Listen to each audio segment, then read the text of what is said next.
Es un placer saludar al doctor Gaspar Domínguez, especialista en salud pública. Está en un hospital clínico de gran prestigio en Chile, el Hospital de la Universidad. Es una de las personas que más sabe de antivirus que está dentro de la atención mundial en este momento por lo que ha pasado en el barco. Él comenzó trabajando el tema del virus desde 2019 en la Patagonia.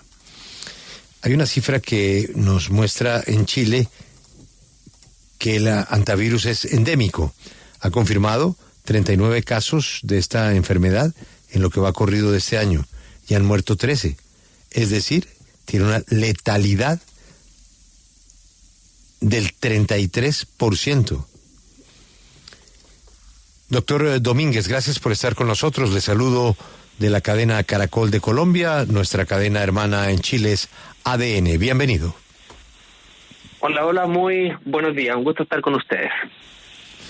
Bueno, pues estamos con gran preocupación por el antivirus, pero sobre todo por explicarlo bien. La gente piensa inmediatamente en coronavirus y usted me va a corregir, pero hasta ahora lo que hemos podido establecer es que son dos virus distintos con síntomas parecidos, pero con líneas de contagio diferentes. ¿Es así, doctor? Así es. Efectivamente, el antivirus es un tipo de virus que está disperso, digamos, o presente en todo el planeta, y existen varios subtipos. El antivirus, todos ellos se transmiten desde roedores hacia seres humanos, y en particular, el subtipo de virus anta que tenemos en Latinoamérica, especialmente en el cono sur, entre Chile y Argentina, es un tipo de virus anta que se transmite desde los roedores hacia los seres humanos, pero que en ciertas condiciones desfavorables puede haber transmisión entre personas.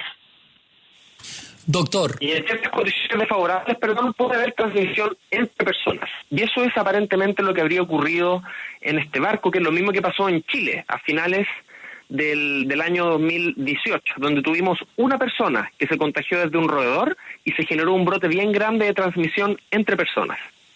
Y doctor, según su experiencia y con base en la información que tenemos disponible sobre lo que ocurrió en el crucero, ¿qué errores cree usted que se cometió en el crucero para que el virus se esparciera tan rápido en las personas? Mire, probablemente las condiciones de un crucero son condiciones que favorecen la transmisión entre personas, dado que comparten espacios reducidos, comparten lugares donde se alimentan y comparten baño. Entonces esto favorece de alguna manera la posibilidad de que haya contacto entre los pasajeros y por lo tanto que aumente la transmisión del virus. Ahora, es importante tener presente que este virus se transmite entre personas de una manera mucho menos eficaz que el virus COVID. En promedio, por ejemplo, con el virus del COVID, un caso de virus produce en promedio 2 a 4 casos nuevos. En el caso del virus anta, que se transmite entre humanos, esto es mucho menos eficiente. Y es por esto que los brotes que se han generado de transmisión humano a humano han sido brotes siempre pequeños y reducidos en un tiempo y en un espacio. Porque la transmisión del virus no es tan eficiente como la influenza o como el COVID. Quiero ir a eso que usted señala por ese antecedente, porque estoy leyendo acá en El País de España lo siguiente. Un brote de 2018 en un cumpleaños con 11 muertos muestra que el antivirus de los Andes no solo se transmite por contacto directo, y dice que fueron 34 infecciones en una fiesta, que uno pues lee esto y se preocupa, pero usted dice que muchas veces se queda concentrado en episodios como este. Claro, de hecho, ese caso que es citado por El País es el caso del cual yo participé y produjimos con el equipo una publicación científica. Y es porque hubo una persona que adquirió el virus desde un roedor en una actividad al aire libre, al exterior, y esta persona asistió a una fiesta en un lugar cerrado, en invierno, en la cultura además del cono sur de Latinoamérica, donde se toma mate compartiendo bombilla, y en este contexto de contactos muy estrechos habrían aparecido alrededor de 5 o 6 casos nuevos. Y estos casos nuevos, a su vez, produjeron otros casos nuevos y en total se produjo un brote que incluyó a 34 personas, de los cuales 11 fallecieron. Pero el brote quedó allí y no siguió creciendo, por lo que les comentaba hace un momento, y es que la transmisibilidad del virus no es tan alta como el COVID o la influenza, y es por eso que lo que uno espera es que hayan brotes reducidos a un espacio y un tiempo. ¿Qué enseñanza nos deja entonces este caso de 2018-2019 en donde el contagio se pudo controlar? ¿Qué se puede replicar en el caso de este crucero o simplemente es por la forma en que opera el virus que usted prevé que no se va a esparcir mucho más? Claro, sabemos que en condiciones normales suele estar restringido un tiempo y un periodo, pero de todas maneras tenemos que evitar al máximo la transmisión del virus porque, a diferencia del COVID o la influenza, este es un virus altamente letal. Tiene una letalidad entre el 30 y el 40%. Y eso hace que cuando una persona adquiere la infección, como la probabilidad de morir es muy alta, tenemos que evitarlo al máximo. Y en general, las recomendaciones que se hacen son las mismas recomendaciones que hacíamos en la pandemia del COVID, que afortunadamente todos tenemos más o menos presente, y es que frente a la presencia de un síntoma, la persona se tenga que aislar, y una persona que fue contacto de alguien con síntomas debería también mantenerse aislado. El problema es que el periodo de incubación, aunque en general suele ser de 1 o 2 semanas, en algunos casos puede llegar hasta 40 días, y es por eso que las cuarentenas y las observaciones debieran ser más largas para el caso del virus Anta versión Andes. Doctor Domínguez, pero fíjese usted que hay también otra gran diferencia respecto al COVID. El COVID era un virus nuevo. Nadie lo conocía. Lo aprendimos a conocer y a manejar mientras se estaba expandiendo en el mundo. En cambio, el virus Anta es más bien viejo. ¿Por qué no existe aún algún tratamiento eficaz para poderlo contener, teniendo en cuenta que no es algo novedoso? Claro. Bueno, el resfrío común tampoco tiene un tratamiento específico y es algo extremadamente común y viejo. Entonces, como muchos otros virus no tienen tratamiento específico, los tratamientos que damos son lo que se llama tratamiento de soporte, es decir, favorecer las condiciones para que el propio organismo del individuo pueda defenderse. Y en el caso del virus Anta, como puede producir un síndrome que se llama síndrome cardiopulmonar, donde hay una falla pulmonar severa, con edema pulmonar, es decir, los pulmones se llenan de líquido, eso dificulta que la persona pueda respirar y lo que se hace es favorecer la respiración.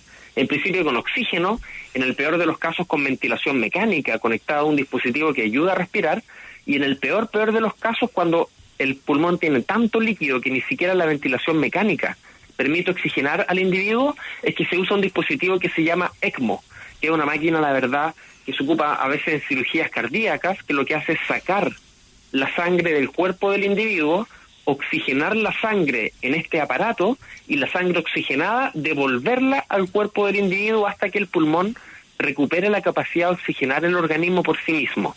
Son procedimientos altamente complejos, altamente difíciles de manejar, que requieren centros de alta complejidad, pero en los casos más severos de virus Anta es lo que podemos ofrecerle a los pacientes, y con todo sigue teniendo, como les decía, una mortalidad que es bastante alta, entre 30 y 40%. A propósito de la letalidad, ¿hay alguna condición personal del paciente que favorezca o no la letalidad? Claro, en general, cuando los individuos tienen un organismo que tiene menos capacidad de tolerar un estrés de esa magnitud, es más probable que se muera. Y es por eso que las personas con enfermedades pulmonares previas o enfermedades sistémicas, diabetes, tabaquismo u otras, tienen mayor riesgo de no tolerar este estrés tan significativo para el organismo y en consecuencia más probabilidad de morir.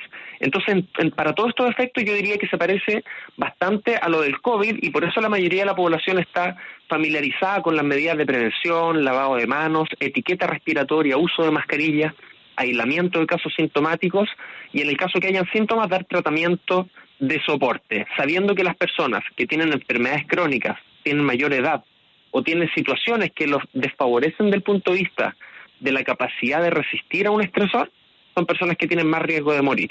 Pero afortunadamente, el virus Anta versión Andes tiene una transmisibilidad mucho más baja que el COVID, y es por eso que, aislando los casos, manejando los contactos, uno esperaría que esto quedara hasta aquí y el potencial pandémico, la verdad es que es muy bajo. Es decir, que es una irresponsabilidad asociar el antivirus con el impacto que tuvo el COVID en el mundo. Son dos cosas absolutamente distintas y esta es manejable. probablemente, si es que el virus ANTA, bueno, hasta el momento este brote se ha comportado como se comportan otros brotes de virus ANTA versión Andes. No ha habido un cambio respecto de lo que nosotros ya sabíamos. Y en ese sentido, no existen elementos que nos hagan suponer de que esto va a crecer como una pandemia. Porque hemos tenido brotes como este, de hecho este brote es relativamente pequeño por el momento. El brote que yo les comentaba, donde me tocó trabajar, duró 4 meses y tuvimos 34 casos. Ahora todavía no alcanza la decena, hasta donde entiendo, de casos confirmados. Así que por el momento parecería ser algo relativamente contenido. Sin embargo, las personas que tienen síntomas o que fueron contacto de personas con síntomas, hay que vigilarlas por periodos largos de tiempo porque hasta 40 días después podrían incubar el microorganismo y presentar síntomas, hasta 40 días después. Pero por el momento no hay elementos razonables que hagan sospechar que esto tiene un potencial pandémico. Pues muy profesional su respuesta, doctor Domínguez. Tal vez una última inquietud. La prueba del coronavirus está en cualquier parte, en cualquier esquina se consigue la prueba. La del antivirus no es tan popular. ¿Hay que ordenarla, hay que pedirla o está en ciertos hospitales? Sí, la verdad es que existe un test rápido que es bastante efectivo, bastante económico también, pero la mayoría de los lugares, por ejemplo en el hemisferio norte, probablemente no lo tienen. En Chile, en hospitales de baja complejidad, en hospitales rurales, este test está disponible, porque es un test sencillo de hacer con una gotita de sangre y con harta sensibilidad el dispositivo puede informar si el paciente es positivo o no para el virus ANTA. Entonces la verdad es que es de fácil acceso, es económico, pero no está disponible en los lugares donde no están acostumbrados a enfrentar esa enfermedad. Y es por eso que, por lo menos en el sur de Chile, Argentina, en localidades rurales y aisladas, el test está disponible, pero en lugares incluso grandes, de alta complejidad, pero donde no se enfrentan habitualmente a esta enfermedad, lo más probable es que no tengan acceso a este test y que tengan que conseguirlo. Doctor Domínguez, de gran utilidad esta entrevista. Gracias por atendernos y ojalá que la cosa quede, como usted dice, encapsulada a unos casos puntuales. Esperemos. Muchas gracias. Que le vaya bien. Bueno, muchas gracias.